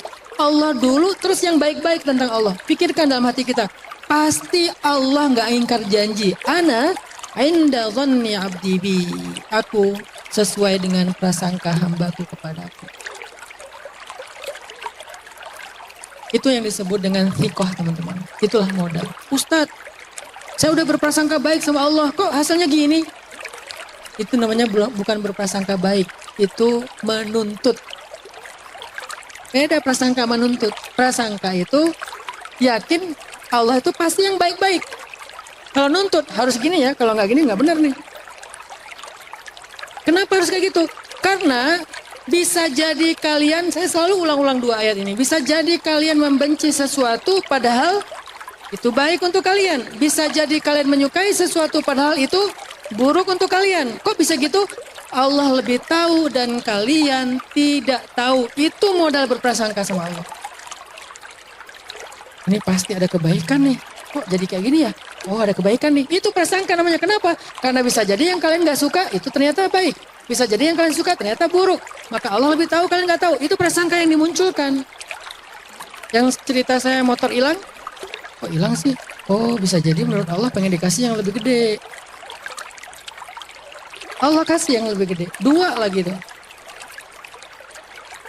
Berprasangka baik dalam urusan sedekah. Yakin kata Allah di surat Al-Baqarah itu kalau kita sedekah diganti sama Allah 700 kali lipat. Kayak kita nanam benih jadi satu kebun. Dan bukan cuman benih, kebunnya tuh pohon. Udah ada buahnya. Nanam satu benih jadi satu kebun, 700 pohon yang sangat subur. Kan untung besar. Kalau kita berbaik sangka dalam hati kita, wah udah, ya udah saya kalau ada kelebihan rezeki nggak sedikit banyak pun semangat. Kenapa? Biar bertambah. Tapi kita nggak boleh mendikte Allah bahwa yang saya maksud bertambah itu yang paling baik itu artinya uang ya Allah, rupiah, rekening ya, saldo. Nggak boleh didikte. Bisa jadi yang kita anggap baik ternyata nggak baik buat Allah. Allah konversi. Dikonversinya apa? Dalam kesehatan, dalam kebahagiaan, dalam kesolehan keluarga. Dan itu mahal. Kadang kita nggak sanggup beli. Lebih mahal daripada angka-angka yang kita punya. Saya pernah nanya ke beberapa jamaah, coba kalau dikasih pilihan, harus milih salah satu di antara 2 tapi nggak boleh pilihan yang ketiga. Pilihan yang pertama, dapat uang 100 juta, untung dalam sebuah perniagaan. Tapi kemudian sakit, karena punya uang, sakitnya enak. Gimana? Berobat di rumah sakit, ngambil kamar VIP, dokternya spesialis, kamarnya gede, ada kulkasnya, ada TV-nya, ada bed sofanya. Keluarga nungguin kita, bahkan sampai keluarga pun jadi reuni gara-gara kita di rumah sakit. Saking nyamannya berobat di situ. Ya, kan enak tuh berobatnya orang kaya ya. Nggak ngedengerin pasien sebelah yang batuk-batuk atau sakratul maut. Kita kebawa. Kan kadang-kadang kalau yang satu kamar berdua, bertiga, apalagi rame-rame berlima itu kan sana batuk, yang sana muntah-muntah, yang sana nazak, sakratul maut, teriak-teriak. Kita kan kayak, apakah saya udah beda alam? Ini karena orang kaya, sakit pun enak. Sakit, enak, berobatnya nyaman. Datang dokter spesialis profesor lagi. Namanya dokter spesialis kan beda sama yang baru latihan. Dia ngomongnya tuh yang nyemangatin. Oh ini mah besok juga udah bisa pulang. Sakit biasa, padahal obatnya ditambah. Tapi katanya sakitnya biasa, besok juga udah sembuh, besok juga udah pulang. Biar menyemangati kita untuk sembuh. Bagus dokternya, nyaman. Bahkan dikasih nomor kontak pribadinya dokter. Jadi kita kayak ngerasa punya akses langsung ke dokter yang paling senior. Nyaman karena punya uang 100 juta. Seminggu dirawat, alhamdulillah sembuh. Pulang pas mau nebus biaya rumah sakit, alhamdulillah selesai 100 juta. Atau pilihan yang kedua, nggak ada uang 100 juta, tapi nggak sakit. Pilih yang mana?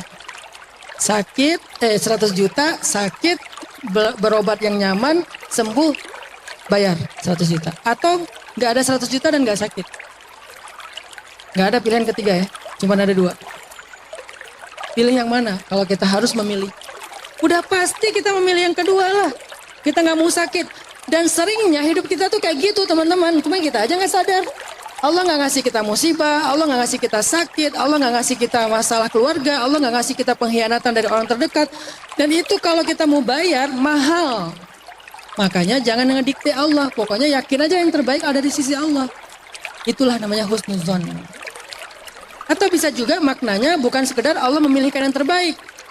Fa inna ma'al usri yusra. Diulang lagi. Inna ma'al usri yusra. Bersama dengan kesulitan ada kemudahan. Bersama dengan kesulitan ada kemudahan. Artinya apa? Kesulitan tidak pernah turun ke muka bumi sendiri. Pasti dia barengan dengan kemudahan. Itu pasti, satu paket. Udah pasti. Sehingga kalau kita ngalamin sebuah kesulitan dalam hidup, jangan cuma lihat kesulitannya, mana sisi kemudahannya. Yakin ada. Nah disitulah muncul husnuzon kepada Allah. Datang masalah, wah bawa kemudahan. Gitu yang kita pikirin, husnuzon. Tadi apa lagi masalahnya? Masalah dengan dosen, ditolak judul. Wah, mau dikasih nilai bagus misalnya. Atau apalah kemudahan yang lain yang kita nggak pernah tahu. Pokoknya ada, kita aja yang belum tahu sekarang. Tapi ada, yakin. Kenapa kok yakin? Karena Allah yang berfirman. Ka inna ma'al usri yusra. Inna ma'al usri yusra. Satu paket, nggak ada. Fa inna ma'al usri, ya usri. Inna ma'al usri, ya usri. Ya nggak ada itu. Yang ada fa inna ma'al usri yusra. Udah satu paket, ditegasin lagi. Dan kalimatnya ma'a, bersama, bukan setelah. Setelah kesulitan ada kemudahan. Setelah itu kan bisa 100 tahun, 200 tahun ya. Ini bersama, paketnya tuh datang bareng. Kenapa? Dan biasa dan seringnya kemudahannya itu lebih besar daripada kesulitannya. Jadi kalau datang kesulitan teman-teman, lihatlah dia sebagai kurir anugerah yang besar yang sedang datang kepada kita. Dia kurirnya. Emang kurang nyenengin sih kurir itu. Yang bernama kesulitan. Tapi kalau kita tahu dia bawa paket yang mahal, gak apa-apa, kurang nyenengin juga. Nyebelin juga gak apa-apa. Ada kurir nyebelin misalnya. Tapi dia tuh bawa sesuatu yang berharga. Gak apa-apa deh, sabar-sabarin aja dikit. Yang dia bawa lebih penting. Soalnya gak ada yang bisa bawa yang ini, kecuali dia. Kadang-kadang misalnya kayak gini. Ada asisten rumah tangga. Cerewet orangnya. Kalau ngomong tuh gak diem-diem. Terus aja ngomong panjang. Kenapa kok dipekerjakan terus di rumah itu kok nggak dipulangkan ke kampungnya? Kenapa? Karena kebaikan dia itu lebih besar daripada cerewetnya. Sehingga disabar-sabarin aja deh cerewetnya si Bibi. Tapi kan beres rumah. Anak-anak semuanya rapi, mandi semuanya dan dididik. Dan dia dekat juga sama anak-anak. Bahkan kadang-kadang kalau saya nggak pulang 2 hari, nggak apa-apa, anak-anak udah dekat sama si Bibi misalnya nih. Kan kita mikirin sisi positifnya dan sehingga kita sabar kan dengan sisi kekurangannya. Begitu juga dengan kesulitan dan kemudahan. Kemudahannya besar, kesulitannya sedikit. Sabarin aja dulu. Kenapa? Karena dialah yang membawa kemudahan yang besar itu. Fa inna ma'al usri yusra. Inna ma'al usri yusra. Cerita terakhir sebelum saya tutup. Tersebutlah kisah. Ada 2 orang solihin. Suka saling mengunjungi, bersilaturahim setahun sekali. Suatu saat orang yang pertama mengunjungi temannya ke rumahnya. Tok tok tok, assalamualaikum. Dari dalam rumah terdengar suara, siapa? Bukan waalaikumsalam. Siapa? Saya Fulan bin Fulan. Sahabatnya Fulan, apakah ini rumahnya? Ya kenapa? Saya ingin mengunjunginya, saya ingin silaturahim, ingin mendapatkan nasihat. Apakah dia ada di rumah? Nggak ada, dia lagi cari kayu bakar, dia lagi pergi. Biarin aja dia mati di hutan. Dasar suami nggak benar. Wah, ngomel. Ternyata istrinya ini ngomel tentang suaminya. Dibuka aibnya, dihina suaminya di depan tamu. Akhirnya tamunya nunggu depan pintu, nggak masuk. Tiba-tiba datanglah laki-laki sahabatnya itu dari hutan, cari kayu bakar. Datang, turun dari bukit, bawa kayu bakar. Tapi uniknya kayu bakarnya dipikulkan ke atas seekor singa. Singa bawa kayu bakar dia. Bukan keledai, bukan domba, bukan sapi, singa. Singa bawa kayu bakar, dia jalan kayak Tarzan.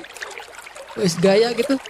Assalamualaikum, waalaikumsalam, Masya Allah. Akhirnya mereka ketemu, ditaruhlah kayu bakar di belakang. Terus dia katakan, kembalilah engkau dengan izin Allah ke hutan. Singa itu langsung balik ke hutan. Masuk ke rumah. Sampai di dalam rumah, yang punya rumah laki-laki ini, dia masak sendiri, dia hidangin sendiri, tamunya dia ladeni sendiri. Istrinya di kamar, tidur-tiduran, nggak ngapa-ngapain. Jadi semua diurus sendiri. Lalu mereka duduk, makan bareng, cakap-cakap, setelah itu tamunya pulang. Tahun depan giliran datang lagi. Setiap tahun dia datang. Tahun depan datang, tok-tok, Assalamualaikum. Waalaikumsalam. Hah, beda. Tahun kemarin siapa? Kalau sekarang, Waalaikumsalam. Suaranya pun udah lembut. Dengan siapa? Saya Fulan, saya sudah sahabatnya Fulan. Apakah dia ada di rumah? Oh, dia nggak di rumah, dia lagi nyari kayu bakar. Dia seorang suami yang baik, dia bertanggung jawab, soleh. Wah, dipuji suaminya. Hah, kaget dia, nunggu depan rumah. Tiba-tiba laki-laki itu datang, turun dari bukit, bawa kayu bakar, dipikul sendiri. Udah nggak ada cerita singa. Susah payah mikul kayu bakar. Saudaraku, akhirnya ketemu, taruh kayu bakar di belakang rumah, masuk ke rumah. Ketika masuk ke rumah, istrinya masakin untuk mereka masakan yang enak, dihidangin segala macam. Terus dikatakan, ada lagi yang engkau butuhkan, maaf ya kami nggak bisa menyambut tamu dengan baik. Suaminya sama sekali nggak kesusahan di rumah itu karena semua dilakukan sama istrinya. Laki-laki ini heran. Ya Fulan, aku heran dengan kehidupanmu. Apa yang sedang engkau alami dalam 2 tahun ini? Dia cerita, saudaraku, tahun lalu engkau datang ke sini ketika aku sedang diuji oleh Allah dengan kesulitan di dalam rumah. Engkau tahu istriku? Oh iya, tahu banget. Allah sedang mengujiku dengan istriku. Dia selalu menyakiti perasaan aku, dia menghina aku, membuka aibku, dia nggak pernah taat kepada aku. Allah mengujiku dengan kesulitan di dalam rumah. Tetapi di waktu yang sama, Allah memberikan kemudahan bagiku di luar rumah. Sehingga ketika aku mencari kayu bakar, Allah utus banyak sekali makhluk-makhluknya untuk membantu aku. Termasuk yang kau saksikan. Kadang rusak. Kebenaran pas kamu datang itu singa. Singa bawain kayu bakarnya. Tapi kemudian istriku itu meninggal dunia. Lalu aku dikaruniai istri berikutnya, solehah, baik, taat, sangat menolong suaminya, memudahkan suaminya. Sehingga aku tidak lagi dapat kemudahan di luar rumah. Kenapa? Sudah dapat kemudahan di dalam rumah. Kadang hidup kita kayak gitu teman-teman. Ketika kita dapat kesulitan di satu sisi, jangan lihat itu doang. Betapa kesulitan di sisi itu telah membawa banyak kemudahan kita di sisi yang lain. Kita nggak sadar. Falimal, ya, kenapa akhirnya kita berkeluh kesah lalu berputus asa? Bukankah fa'inna ma'al usri yusra? Kalau kita udah yakin dengan ayat ini, begitu datang kesulitan, kita jadi bukan lagi takut, malah, bawa kemudahan nih, Masya Allah. Semangat gitu menghadapi kesulitannya. Tapi kalau gitu boleh nggak Ustaz minta berdoa kepada Allah supaya ditarik kesulitannya? Boleh. Berdoa boleh, tapi mengeluh enggak. Kenapa? Kalau kita mengeluh dan mengusir kesulitan dengan keluh kesah, bisa jadi Allah akan mengangkat kesulitan beserta dengan kemudahan sekaligus. Tapi kalau kita berdoa kepada Allah supaya diangkat kesulitan, maka Allah berkenan mengangkat kesulitan dan membiarkan kemudahan tetap bersama kita. Makanya yang dilarang itu berkeluh kesah. Berdoa minta yang terbaik boleh, itu bukan keluh kesah. Ya Allah, saya sakit. Engkau Maha Penyembuh, sembuhkan saya. Padahal sakit datang membawa kemudahan. Tapi karena kita berdoa, sakitnya diangkat, kemudahannya tetap. Tapi kalau kita sakit, kita ngeluh. Ya Allah, kurang apa lagi dari saya? Kenapa kok harus saya? Apa maunya engkau kepada saya? Yang lain gak kayak gini, bla bla bla bla bla. Allah angkat kesulitan beserta dengan juga kemudahan sekaligus. Yang dilarang adalah berkeluh kesah. Mudah-mudahan ini menjadi 1 hour booster. 1 jam booster menyemangati kita, nambah iman. Maka terakhir saya titip, Yuk kita belajar fiqh kepada Allah. Itulah modal kita untuk menjalani dinamika hidup sehingga kita nggak mudah kena mental. Barakallahu fikum. Wassalamualaikum warahmatullahi wabarakatuh. Waalaikumsalam warahmatullahi wabarakatuh. Insyaallah kita teman-teman akan menutup pertemuan dengan Guru Ustaz Hanan Attaqi dengan muhasabah. Tapi sebelum itu ada teman-teman yang membawa sunduk, membawa infak. Jadi untuk teman-teman yang sudah mempersiapkan infak terbaiknya kami persilakan untuk dapat mengisi sunduk yang dibawa oleh rekan-rekan panitia. Silakan, tolong dibantu teman-teman sekalian. Ya. Dan juga kita terbuka untuk teman-teman yang mau viral di langit, yang ingin support dakwah Ustaz Hanan Attaqi dengan memberikan sejumlah 1 juta rupiah.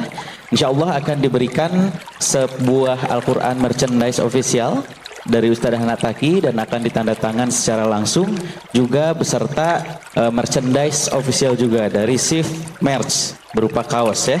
Jadi untuk teman-teman yang ingin mensupport dakwah dengan mendonasikan senilai 1 juta rupiah, insya Allah akan mendapatkan official merchandise berupa Al-Quran yang akan ditandatangani oleh Gurunda Ustaz Hanan Attaqi, juga official merchandise dari Shift Merch. Jika ada yang mau, teman-teman boleh angkat tangan, langsung dibantu oleh teman-teman panitia untuk ke depan, silahkan. Ya, silahkan langsung ke depan, insya Allah. Teman-teman sekali lagi ini untuk support dakwah, sekali lagi teman-teman dengan mendonasikan senilai 1 juta rupiah, teman-teman sudah mensupport program dakwah. Jadi untuk teman-teman yang mau mendonasikan senilai 1 juta rupiah, silakan boleh angkat tangan, dibantu oleh teman-teman panitia. Insya Allah akan diberikan juga nanti ada official merchandise berupa kaos dan juga Al-Quran yang akan ditandatangani langsung oleh Gurunda Ustaz Hanan Attaqi. Untuk teman-teman yang ladies atau akhwat yang ingin, boleh dibantu oleh teman-teman ladies panitia, silakan. Oleh teman-teman panitia akhwat, silakan. Yang ingin, silakan. Untuk teman-teman, ini merchandise-nya kebetulan kita terbatas membawa ke Batam. Jadi untuk teman-teman yang ingin support dakwah dan akan mendapatkan sekali lagi Al-Quran, juga official merchandise berupa kaos dari Shift Merch. Untuk teman-teman silakan, ada lagi yang mau? Teman-teman support dakwah senilai 1 juta rupiah. Teman-teman ada lagi yang mau? Langsung ke depan, dibantu oleh teman-teman. Boleh ke depan, silakan abangnya. Silakan. Sekali lagi ini terbatas, hanya ada sekitar 15 saja. Insya Allah nanti akan ditandatangani secara langsung oleh guru kita Ustaz Hanan Attaqi di Al-Quran, dan juga akan mendapatkan nanti shift official merchandise berupa kaos. Silakan. Masih ada? Ada? Oke. Silakan. Untuk ada lagi, silakan langsung ke depan. Untuk teman-teman akhwat yang ingin juga kami persilakan untuk dapat dibantu oleh teman-teman panitia yang akhwat, silakan. Ya, nanti insya Allah akan ditandatangani secara langsung oleh Gurunda Ustaz Hanan Attaqi. Yang berminat untuk support dakwah, silakan dapat langsung ke depan. Ya, masih ada. Baik, insya Allah kita akan menutup dengan muhasabah. Jadi untuk teman-teman mungkin yang sudah berdiri, silakan untuk duduk kembali. Insya Allah kita akan menutup rangkaian tablik akbar bersama Gurunda Ustaz Hanan Attaqi dengan muhasabah. Insya Allah. Sekali lagi untuk teman-teman, untuk yang ingin mensupport dakwah, kami tunggu setelah muhasabah. Silakan untuk dapat menghubungi teman-teman panitia.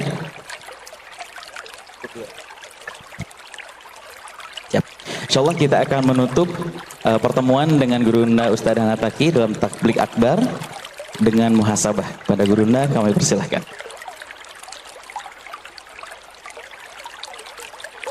A'udzu billahi minasy syaithanir rajim. Bismillahirrahmanirrahim. Alhamdulillahi Rabbil Alamin, hamdan yuwafi ni'amahu wa yukafi'u mazidah. Ya Rabbana lakal hamdu kama yanbaghi li jalali wajhikal karim. لجلال وجهك الكريم وعظيم سلطانك. اللهم صل وسلم وبارك على سيدنا محمد وعلى آله وصحبه أجمعين. يا الله يا رحمن يا رحيم يا رب العالمين. اللهم إليك أسلمنا وبك آمنا وعليك توكلنا وبك آمنا وإليك نبنا وبك خاصمنا. نعوذ بعزتك أن تضلنا. أنت الحي الذي لا يموت والجن والإنس يموتون. اللهم إنا نسألك بأننا نشهد أنك أنت الله لا إله إلا أنت يا رحمن ارحمنا ارحمنا واعف عنا واغفر لنا يا عفو يا غفور. ارحمنا واغفر لنا يا الله. يا حي يا قيوم يا حي يا قيوم يا حي يا قيوم برحمتك نستغيث.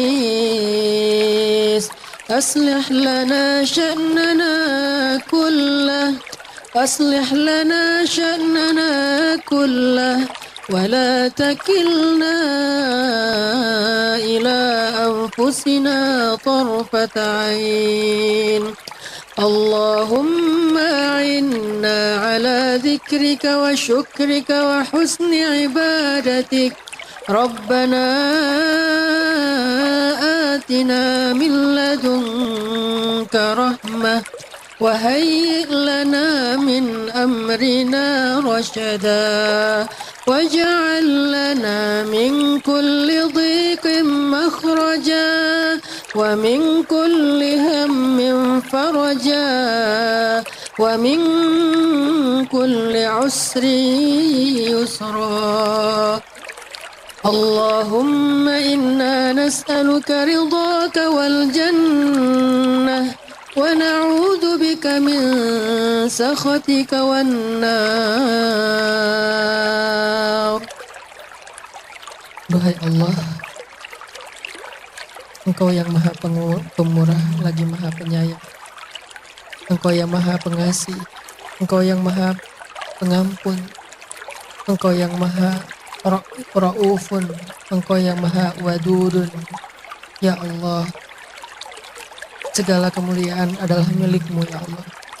Segala kebaikan ada di dalam genggaman-Mu ya Allah.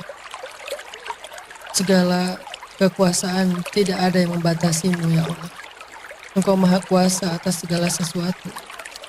Engkau berkehendak melakukan apapun yang Engkau inginkan. Jika Engkau menginginkan sesuatu, maka Engkau katakan kun, jadilah dia seperti yang Engkau inginkan. Ya Allah, ajarkan kami untuk menjadi hamba-Mu yang taat. Ajarkan kami, bantu kami untuk menjadi hamba-Mu yang selalu istiqomah. Bantu dan ajarkan kami untuk selalu ikut kepada perintah-Mu dan meninggalkan larangan-Mu. Ajarkan kami untuk selalu mampu berbaik sangka kepadamu karena Engkau selalu maha sempurna dan maha baik. Jangan biarkan hati kami terganggu, gelisah, apalagi berputus asa karena kami berburuk sangka kepadamu ya Allah. Ajarkan kami iman, ajarkan kami tawakal, Ajarkan kami thiqah. Ajarkan kami istislam kepadamu ya Allah. Ya Allah, tidak ada yang bisa menolong kami dalam setiap urusan dan masalah kami kecuali Engkau. Dan jangan biarkan kami salah paham kepada pertolongan-Mu.